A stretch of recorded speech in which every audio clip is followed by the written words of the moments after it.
Hello students.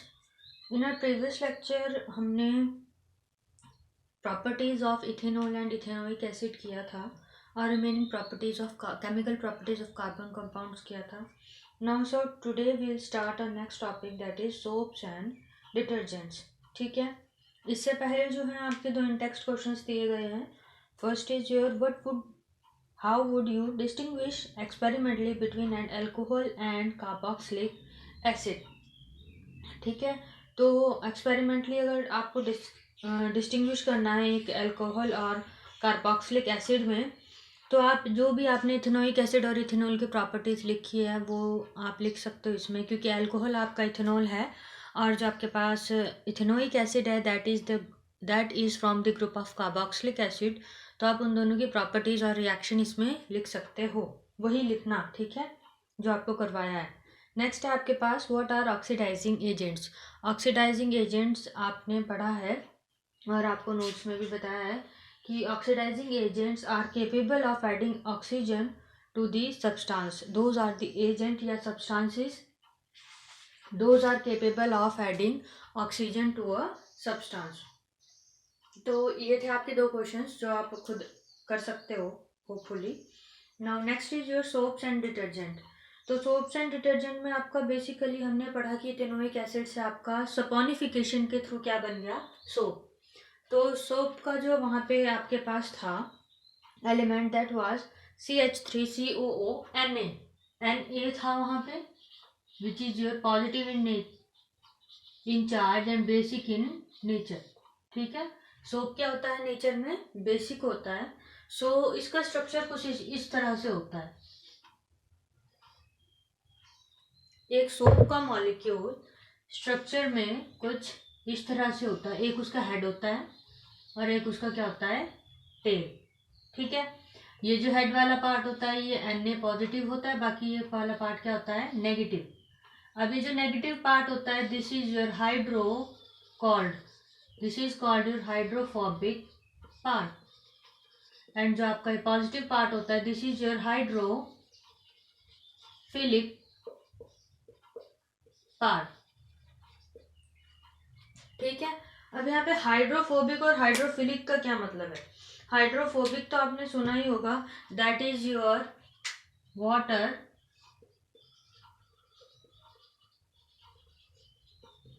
Repelling. अब यहाँ पे रिपेलिंग का क्या मतलब है, रिपेल तो होता है कि अपोज करना। हाइड्रोफोबिक का क्या मतलब होता है आपका कि ये पानी से डरता है। ठीक है, पानी से डरता है तो ये पानी में मिलता नहीं है, नॉट सॉल्यूबल इन वाटर। ठीक है, अब ये जो आपका Na पॉजिटिव वाला पार्ट है ये हाइड्रोफिलिक है, which means your water loving, मतलब कि this will get soluble in water. ये वाटर में क्या हो जाएगा, सॉल्यूबल। ठीक है, तो अब बेसिकली जो सोप मॉलिक्यूल है इसमें हमने क्या पढ़ना है इस वाले टॉपिक में, कि जो सोप मॉलिक्यूल है आपका किसी भी फैब्रिक से या किसी भी जगह से डर्ट को कैसे निकाल लेता है। इमेजिन करो आपके पास एक फैब्रिक है, उसमें क्या है, आपके पास ऑयल या डर्ट का एक पार्ट है। ठीक है, ये मैंने माइक्रोस्कोपिक व्यू दिखाया है, वैसे इतना उभरा हुआ नहीं होता। जैसे इसमें सोप का मॉलिक्यूल आएगा, ठीक है, जैसे इसमें सोप का मॉलिक्यूल एंटर करने की कोशिश करेगा, जो ये वाला पार्ट है ये तो वाटर के साथ मिल जाएगा। फर्स्ट वाला पार्ट है आपका, जो पिछला पार्ट है वो वाटर के साथ नहीं मिलेगा। तो देखिए किस तरह का स्ट्रक्चर बनाएगा है कुछ, ये वाला पार्ट बाहर की तरफ, ये वाला पार्ट अंदर की तरफ। ये बेशक आपका ये वाला पार्ट है जो वो वाटर लविंग नहीं है, बट ये वाला पार्ट है जो वो किसी भी सब्सटेंस को अट्रैक्ट अपनी तरफ कर सकता है। ठीक है, क्योंकि ये चार्ज में कैसा है, नेगेटिव। ठीक है, तो ये क्या करता है, ग्रुप बना देता है, इसके पास क्लस्टर बना देता है मॉलिक्यूल्स का, छोटे छोटे सोप मॉलिक्यूल्स मिलके क्लस्टर ऑफ सोप मॉलिक्यूल्स। तो ऐसा क्या होता है इसमें, जो ये वाटर के साथ होता है सॉल्यूबल होता है। ठीक है, ये वाटर के साथ मिक्स होके ये स्ट्रक्चर बना लेता है, क्लस्टर ऑफ मॉलिक्यूल्स बना लेता है। जैसे ही आप इसमें और पानी डालते हैं तो ये क्या पानी के साथ घुला हुआ होके पानी के साथ बहना शुरू हो जाता है। अब इसके टेल के साथ क्या होता है, ये डर्ट मॉलिक्यूल क्या हुआ होता है, अटैच। तो जैसे इसका हेड चलना शुरू करता है वैसे इसकी टेल भी पीछे पीछे चली जाती है। और इसकी टेल में जो आपका ये डर्ट मॉलिक्यूल अटैच्ड है, तो इसकी टेल के साथ अटैच होने की वजह से डर्ट मॉलिक्यूल भी निकल जाता है। तो जब ये डर्ट मॉलिक्यूल निकलता है तो लास्ट में आपके पास क्या बनता है, यहाँ पे मिसिली।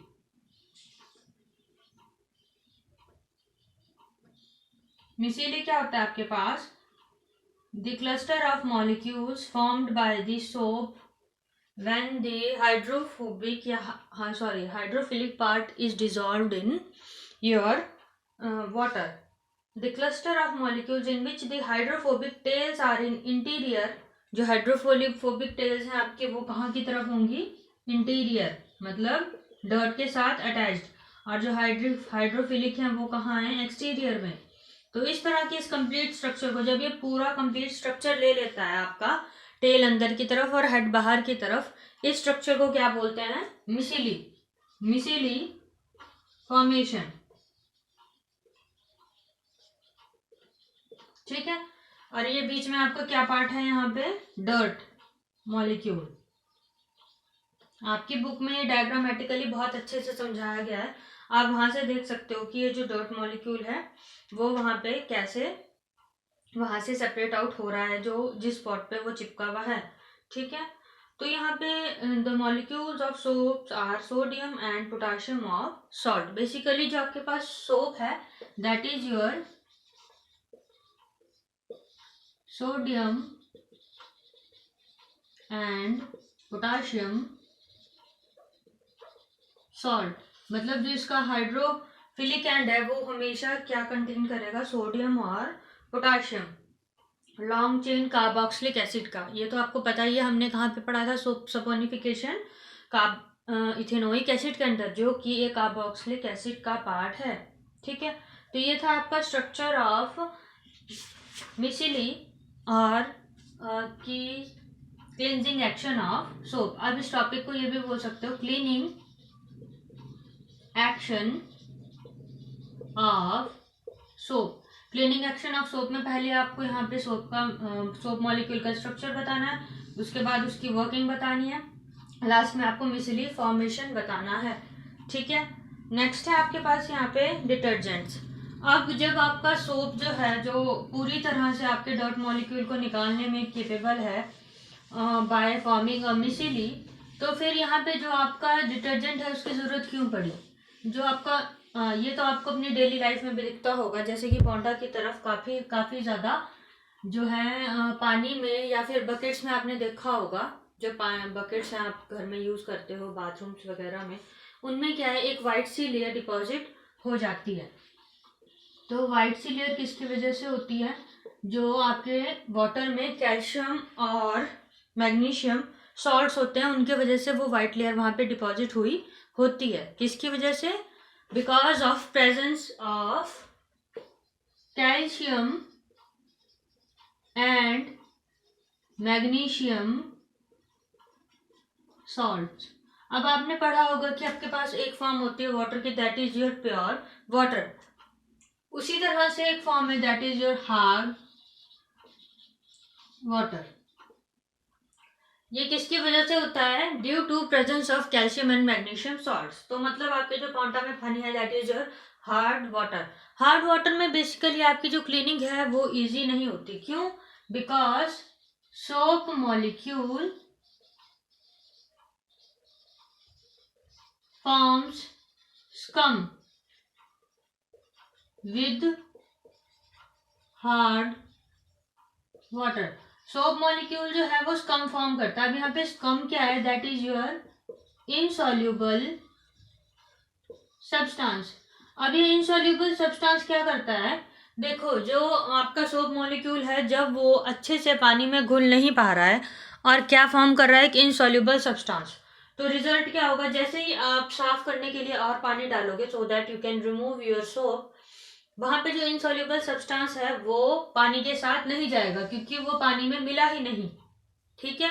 पानी के साथ तभी जाएगा ना जब वो पानी के साथ घुलेगा, जब वो पानी के साथ घुला ही नहीं तो वो पानी के साथ जाएगा भी नहीं। और आपके फैब्रिक में जमा रहेगा, चिपका रहेगा उस फैब्रिक के साथ और उस फैब्रिक को क्या बना देगा, हार्ड। तो ऐसे केसेस में हम क्या यूज करते हैं, detergents. To prevent this situation we use detergents. अब जो डिटर्जेंट्स होते हैं वो आपके पास generally ammonium and sulphonate salts of long carboxylic acids. अब देखिए ये दोनों सोप और डिटर्जेंट दोनों ही क्या है, कार्बोक्सिलिक एसिड का पार्ट। अब जो वहां पे कार्बोक्सिलिक एसिड्स थे that was your sodium and potassium, long chain of sodium and potassium. अब यहाँ पे जो आपके पास डिटर्जेंट है that is generally ammonium and sulphate salts of long chain. क्या है आपके पास detergents, ammonium and sulphate salts of long chain. ठीक है, ये क्या करते हैं, the charged end of these compounds do not form insoluble precipitate with calcium and magnesium ions।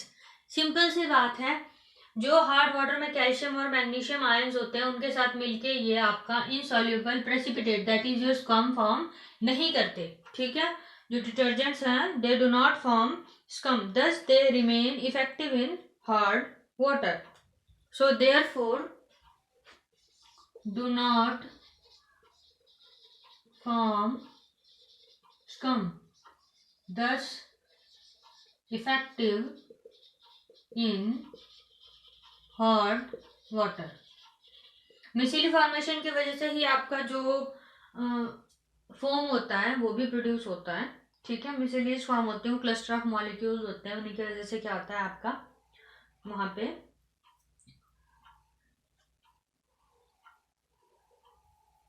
अब आपके पास इंटेक्स्ट क्वेश्चंस है तो वहां पे आपके पास क्या फॉर्म होता है, फोम। अब आपके पास इंटेक्स्ट क्वेश्चंस हैं that is page number 76। Would you be able to check if water is hard by using a detergent. Obviously अगर आपको क्या चेक करना है यहाँ पे देखिए, would you be able to check if water is hard by using detergent. अगर देखो वहां पे जो है हार्ड वाटर है उसके साथ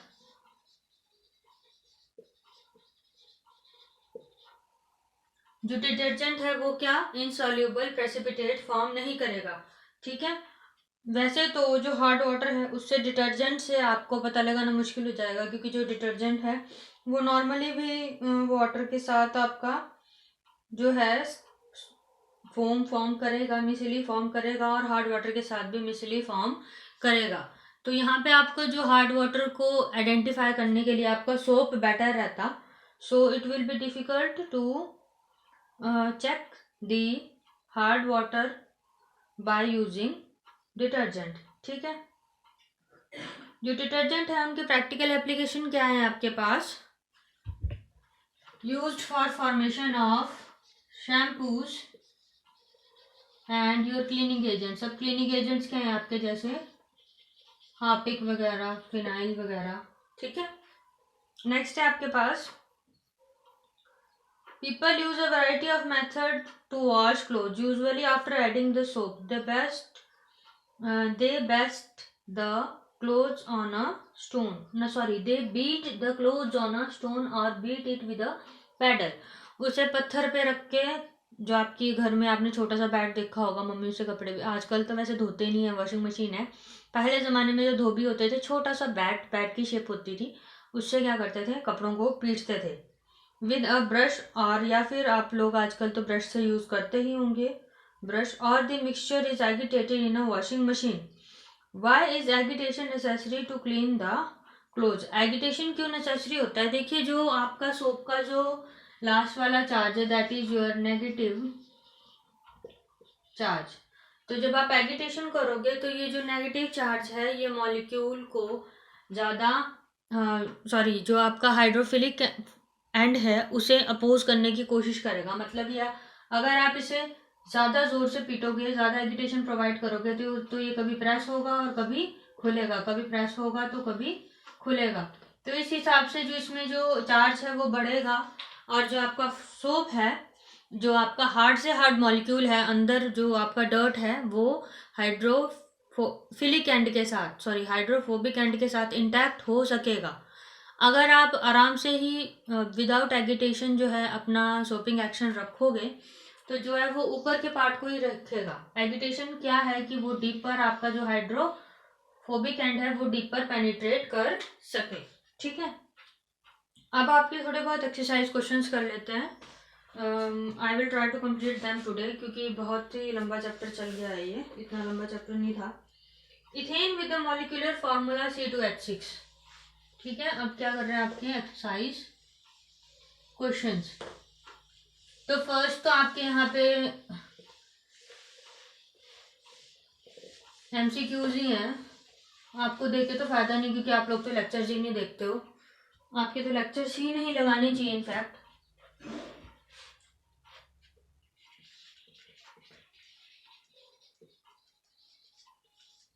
ठीक है, तो फर्स्ट क्वेश्चन है आपका MCQ में, that is ethane with the molecular formula C2H6 has. C2H6 molecular formula है, उसमें बताना है कोवेलेंट बॉन्ड कितने हैं। तो ये है मॉलिक्यूलर फार्मूला C2H6। 2 कार्बन है, 6 हाइड्रोजन है। तो इसमें कितने कोवेलेंट बॉन्ड है? 1 2 3 4 5 6 एंड 7। कितने कोवेलेंट बॉन्ड है इसमें? 7। ठीक ठीक है, नेक्स्ट है यहाँ पे butanone is 4 carbon compound with the functional group. Functional group butanone में क्या है? लास्ट के सफिक्स क्या है? ONE, जो कि फंक्शनल ग्रुप किसका है? कीटोन का। तो जो भी ऑप्शन है कीटोन वाला वो आप लोग टिक कर सकते हो। While cooking, if the bottom of the vessel is getting blackened on the outside, it means that, देखिए ब्लैक रेजिड्यू तभी लीव करता है कोई भी हाइड्रोकार्बन जब उसके फ्यूल की बर्निंग कंप्लीट नहीं हुई हो। So this means the fuel is not burned properly.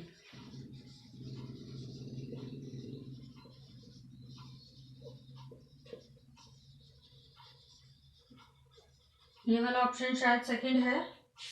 ठीक है, नेक्स्ट है आपके पास explain the nature of the covalent bond using the bond formation of CH3Cl। अब देखिए नेचर क्या है कोवेलेंट बॉन्ड का, यहाँ पे इलेक्ट्रॉन शेयरिंग। इसमें आप पूरी स्टोरी लिख सकते हो कि जो कार्बन है it is a tetravalent compound. Tetravalent मैंने आपको बताया जिसकी वैलेंसी क्या है? 4। Tetra means 4, valent means valency. ठीक है, tetra means 4, valent means valency. ये होता है आपका टेट्रा वेलेंट। सो टेट्रा क्या होता है? 4 एंड वेलेंट मीन्स वैलेंसी। तो कार्बन कंपाउंड के आपके पास क्या है? 4 वैलेंसी, 4 इलेक्ट्रॉन्स हैं वेलेंट शेल में। ठीक है, तो अगर ये अपने 4 इलेक्ट्रॉन लूज करता है to attain a stable state, तो क्या लार्ज अमाउंट ऑफ एनर्जी चाहिए होती है। It needs large amount of energy and for gaining it is difficult to gain 4 electrons also. So it always share its electron with the another element. ठीक है, तो इसका nature कैसा हो गया यहाँ पे? Electron sharing nature. अब यहाँ पे CH3Cl का आपको बताना है। तो CH3CH3 और Cl के देखा जाए तो आपके पास वैलेंस शेल में कितने होते हैं? 7 इलेक्ट्रॉन्स। तो एक इसका यहाँ कार्बन का है, तो ये क्या करेगा? शेयर। इलेक्ट्रॉन डॉट स्ट्रक्चर भी बना सकते हो अब इसका यहाँ पे टू शो दी शेयरिंग।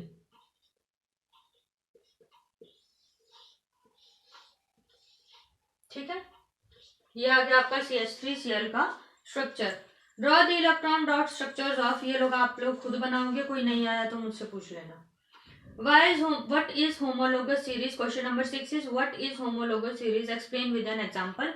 आपको नोट्स में कराया गया है, एग्जाम्पल भी आप लोग खुद करने की कोशिश कीजिए, बुक से ढूंढ के मैं आपको बता दूंगी। वैसे सिंपल सा है आपका होमोलोगस सीरीज, वैसे CH2 CH3 CH2 CH5 CH2 इस तरह का। ठीक है, या फिर आप अल्कोहल की बता सकते हो, इथेनॉल, मिथेनॉल, प्रोपेनॉल। ठीक है, अब उसमें जनरल फार्मूला आपको देखना है और हाइड्रोजन कितने आएंगे। अल्कोहल का ग्रुप सिर्फ एक ही आएगा, दैट इज OH। नेक्स्ट है आपका question number 7। How can ethanol and ethanoic acid be differentiated on the basis of their physical properties and chemical properties? अब देखिए डिफरेंशिएशन तो मैंने आपको एक्सरसाइज क्वेश्चन में भी करवाया अभी कि जो डिफरेंशिएशन है आपको उसमें सिर्फ प्रॉपर्टीज लिखनी है। अब देखिए यहाँ पे फिजिकल प्रॉपर्टीज और केमिकल प्रॉपर्टीज अलग से पूछा है, तो फिजिकल प्रॉपर्टीज में आप क्या लिखना, जैसे कि आपके पास जो इथेनोइक एसिड है उसका जो आपके पास, this is your question number I think 7, ठीक है। जो इथेनोइक एसिड है फिजिकल प्रॉपर्टी में क्या आएगा, उसको वहां पे मेल्टिंग पॉइंट जो कि बहुत ही लो है, ठीक है। और जो आपके पास इथेनॉल होता है उसकी क्या होती है, हाई कैलोरीफिक। तो इस तरह से जो प्रॉपर्टीज हैं, फिजिकल प्रॉपर्टीज हैं, वो आप अलग लिख सकते हो। और केमिकल प्रॉपर्टीज में क्या है, जो इनके रिएक्शंस है, दैट इज योर आपके इथेनोइक एसिड में तो एस्ट्रिफिकेशन, सपोनिफिकेशन एक्सेट्रा है, और इथेनॉल में भी आपका reaction with base and reaction with HCl या H2SO4 है, तो आप वो केमिकल प्रॉपर्टीज में लिख सकते हो। Why does micelle formation takes place when soap is added to water? Because of soluble hydrophilic part of the soap molecule. क्यों बनती है मिसिली? Because of its hydrophobic and hydrophilic ends. Because of the, let me write here question number 8. Because of ionic hydrophilic and Na positive slash K positive hydrophobic, sorry ionic and आपका hydrophobic होता है, hydrophobic and hydrophilic head of soap molecule. ये जो hand writing होती है board में ये ठीक नहीं आ पाती, क्योंकि अगर मैं बिल्कुल प्रॉपर बोर्ड के नीचे आके देखूं तो आपका पूरा बोर्ड छुप जाता है, तो मुझे थोड़ा तिरछा लिखना पड़ता है, इसीलिए जो है हैंड राइटिंग बिल्कुल सही नहीं आ पाती कई बार, और कई बार इसीलिए स्पेलिंग मिस्टेक्स भी जाती हैं। तो आप लोग जब भी नोट करो, अगर कोई पार्ट आपको समझ नहीं आता है तो यू कैन आस्क, आप पूछ सकते हो, ठीक है। Will a micelle be found in other solvent such as ethanol? No, micelle will not form with ethanol because ethanol is soluble in water.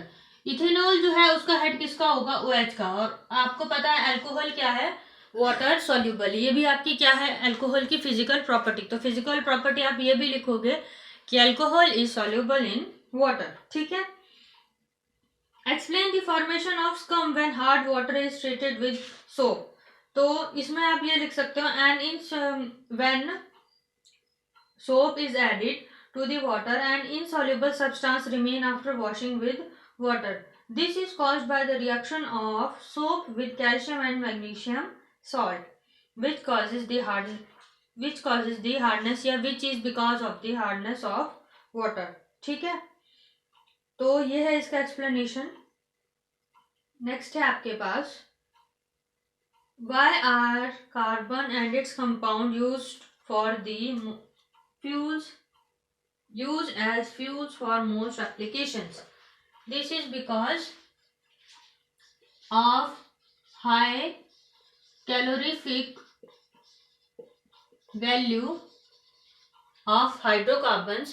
High calorific value है, और आप इसमें ये भी लिख सकते हो, saturated gives clean flame and unsaturated gives yellow flame along with formation of heat and light. इससे हमें हीट और लाइट भी मिलता है, इसीलिए जो क्या है हम सैचुरेटेड और अनसैचुरेटेड हाइड्रोकार्बन्स को यूज करते हैं।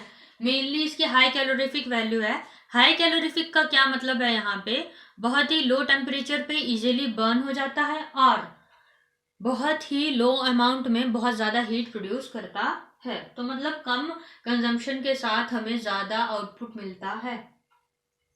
नेक्स्ट है यहाँ पे, what change will you observe. Question number 11 मैंने आपको पहले एक्सप्लेन कर दिया था। Explain the formation of scum when hard water is treated with soap. ये क्वेश्चन नंबर 10 आपको मैंने अभी इससे पहले एक्सप्लेन कर दिया, ये थोड़ा स्विच हो गए इससे पहले। ये आपका पेज नंबर 76 में, जैसे ही आपका हैव यू एवर ऑब्जर्व से स्टार्ट हो जाता है टॉपिक। पेज नंबर वेरी कर सकते हैं, क्योंकि ऐसा हो सकता है मेरे पास पुराने एडिशन की बुक हो, तो आपका जो डिटर्जेंट्स वाला टॉपिक है वहां पे जो आपका फॉर्मेशन ऑफ स्कम है वो एक्सप्लेन किया गया है, वहां से कर सकते हो। क्वेश्चन नंबर 11 देख लेते हैं। What change will you observe if you test soap with litmus paper. जो सोप होता है वो कैसा होता है, बेसिक इन नेचर, जैसा कि मैंने आपको बताया। तो for red litmus paper basic substance क्या करते हैं, turns to blue, whereas blue litmus paper remains same. ठीक है, इतना सा आंसर है इसका। नेक्स्ट है आपके पास question number 12, what is hydrogenation, what is its industrial application. Hydrogenation आपको पता है, मैंने नोट्स में करवाया है, that is when a unsaturated hydrocarbon या फिर आपका vegetable oil is supplied to hydrogen in presence of nickel catalyst. Hydrogen supply की जाती है in presence of nickel catalyst to make it saturated. ठीक है, सैचुरेटेड बनाने के लिए, और इस तरह का स्ट्रक्चर फॉर्म होता है हाइड्रोजनेशन में। तो the process of addition of hydrogen to an unsaturated carbon in the presence of nickel catalyst to make it a long chain of saturated carbon is called hydrogenation. What is its industrial application? Industrial application आप यही लिखोगे, hydrogenation of vegetable oil, और उसके अंदर आपको ये वाली reaction दिखानी है। नेक्स्ट है आपके पास question number 13, which of the following hydrocarbons undergo addition reaction. जो एडिशन रिएक्शन है वो आपके अनसेचुरेटेड हाइड्रोकार्बन ही अंडरगो होते हैं। मतलब एडिशन रिएक्शन में आपको क्या होता है, अनसेचुरेटेड हाइड्रोकार्बन से हम सैचुरेटेड हाइड्रोकार्बन ऑब्टेन करते हैं। तो यहाँ पे अनसेचुरेटेड हाइड्रोकार्बन आपके पास क्या है, C3H6 एंड C2H2। ये जो हाइड्रोकार्बन का मैंने आपको जनरल फार्मूला दिया है उसमें अप्लाई करके आपको रिमेनिंग ऑप्शन से सेपरेट आउट करना है।